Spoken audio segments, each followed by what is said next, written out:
পাচার হওয়া বন্যপ্রাণী শনাক্তে প্রথমবার ব্যবহার হচ্ছে প্রযুক্তি।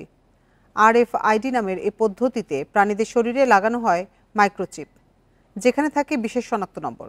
এতে বন্যপ্রাণীর অবস্থান শনাক্ত ও পাচারের তথ্য সহজে পাওয়া যাবে।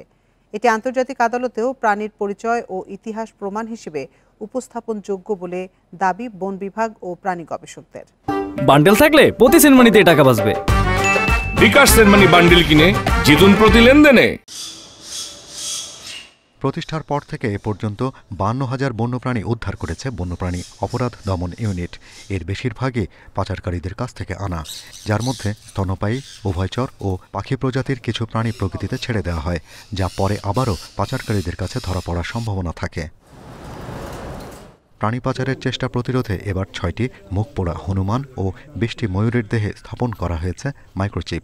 RFID পদ্ধতিতে শনাক্ত করা যাবে প্রাণীর পরিচয়। যদি আমরা RFID ক্যাচ ইমপ্ল্যান্ট করা কোনো স্পেসিস পেয়ে যাই, দ্যাটস মিন যে আবার সেটা ট্রেডে আসতেছে। যত ধরনের ওয়াইল্ড লাইফ আমরা চিন্তা করতেছি, এখন ম্যামালস আসলে ছাড়বো আমরা, এই স্পেসিসগুলো যেগুলো ট্রেডের খুবই হুমকির সম্মুখীন, সেগুলোকে আমরা RFID ইমপ্ল্যান্ট করে ছাড়বো।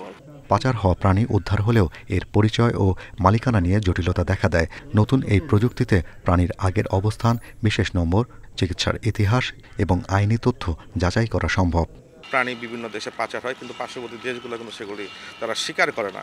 ভবিষ্যতে ভারত অথবা পাকিস্তান অথবা পার্শ্ববর্তী যে কোনো দেশে যদি আমরা সেই প্রাণীগুলো স্ক্যানিং করে দেখতে পাই, সেই ট্যাগিং বা RFID স্ক্যানারে বাংলাদেশের সিরিয়াল নাম্বারটা চলে এসেছে, তখন কিন্তু সহজেই আমরা তাদেরকে ক্লেম করতে পারবো। বন্যপ্রাণী রক্ষায় উন্নত দেশগুলোতে প্রাণীর দেহে ট্র্যাকিং ডিভাইস, মাইক্রোচিপ প্রযুক্তি ব্যবহার হয়। দেশের বন্যপ্রাণী সংরক্ষণে এই প্রযুক্তির নতুন মাত্রা যোগ করল।